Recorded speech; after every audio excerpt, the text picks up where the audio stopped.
Pennsylvania's history is loaded with history about the iron industry and the lumber industry, but something that's often forgotten is the connection between the two in the way of fuel. Before the introduction of anthracite coal in the iron industry, it was Pennsylvania's woods and forests that fueled the iron industry, specifically charcoal. In fact, as early as the 1600s, early European settlers were coming into Pennsylvania, especially in the Schuylkill River Valley and the Delaware River Valley, and they were looking for that wonderful hardwood charcoal fuel source to power the forges and the iron works and eventually the iron blast furnaces that came all over Pennsylvania. Now, the first step in making charcoal is building the pit. Now, the pit's a misleading term. You're not necessarily actually digging a depression in the ground. Instead, you need to level off a perfectly level area, round circular area in the forest. Now, in this case, we're going to do it in a field next to the forest so that there's better visibility so you can see how the process takes place. But using rakes and shovels, a pit had to be constructed. And today, even as you hike through the mountains of Pennsylvania, you often can come across these charcoal pits, perfectly flat areas along a hillside. And if you aren't sure that you found a charcoal pit, just take your shoe and kick some of the leaves aside, and sure enough, a few inches down, you'll start finding that black charcoal dust that's still there to this day. So we're going to start by flattening out the charcoal pit area. Brooks, crystal waters, and the meadows green, your hair in the morning sun. These things I wish, and these things I pray, were there for everyone.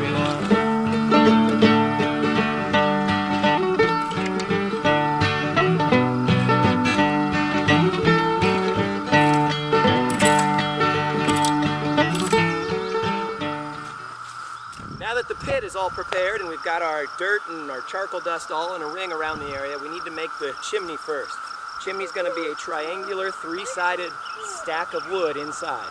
That's going to be what's inside the charcoal pit, and that's going to be the part that the fire begins at. It's going to start at the top of the chimney, you'll see, and it's going to slowly work its way down the chimney and out. So let's do some stacking. First we got to make our chimney boards.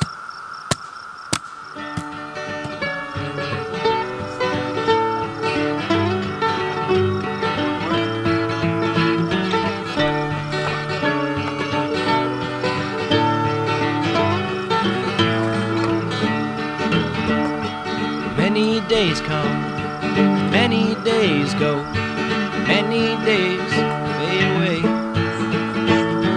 Remembering some, remembering none, holding to yesterday.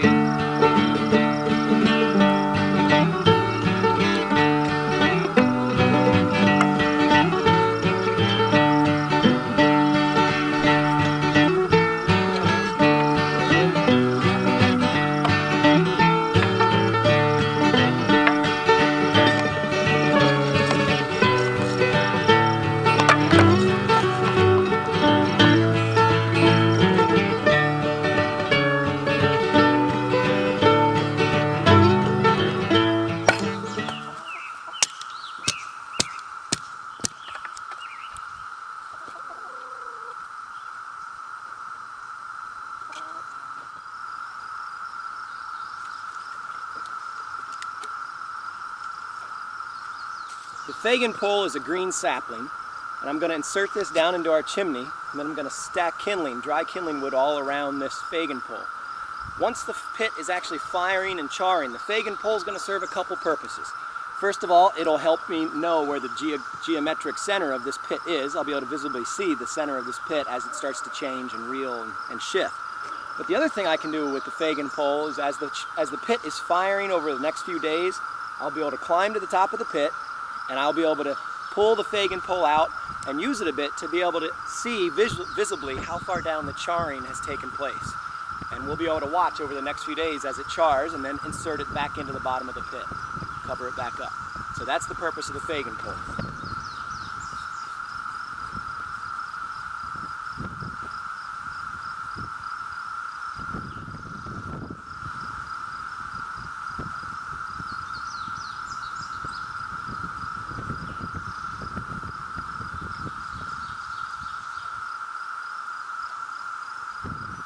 Now, it might not look very stable right now, but once we have all of our cordwood stacked against this chimney from all sides, this is going to be quite stable.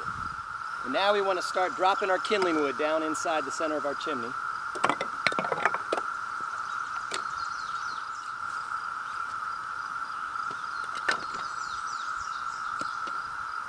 And eventually this chimney will be filled up all the way to the top with kindling wood. Now the next part of a collier's job would be to take all of the billets brought in from the forest that have been cut last season. Typically in the winter months, the fall months perhaps, no coaling, that is no charcoal process, took place in the winter months.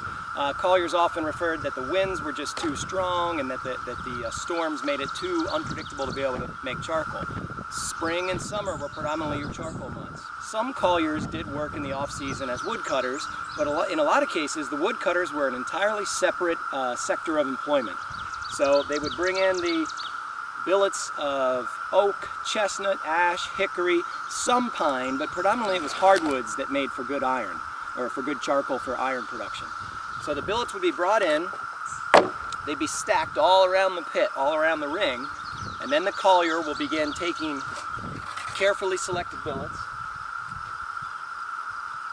and very carefully going around and stacking them, leaning them against the chimney on all sides. Historically, these charcoal pits in many cases had 3 tiers. They were enormous. In fact, a good 3 or 4 times the size of the charcoal pit that I'm making in this video.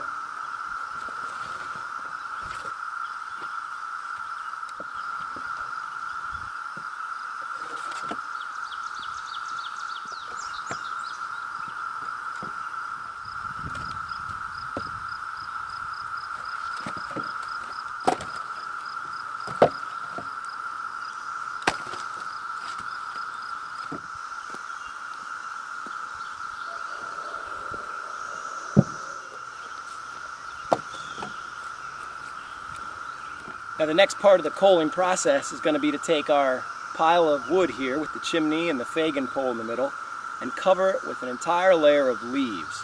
Now in some cases they could also use straw if they had an abundance of straw from an agricultural works nearby.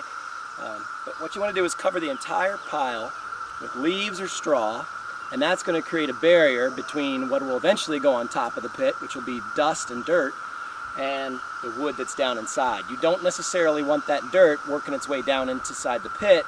That'll cause uneven charring, and it might even put out the fire or the char in some places. So again, we've got wood on the inside. We're going to have a layer of leaves and straw, and then finally a couple inches of dust and dirt over top of it.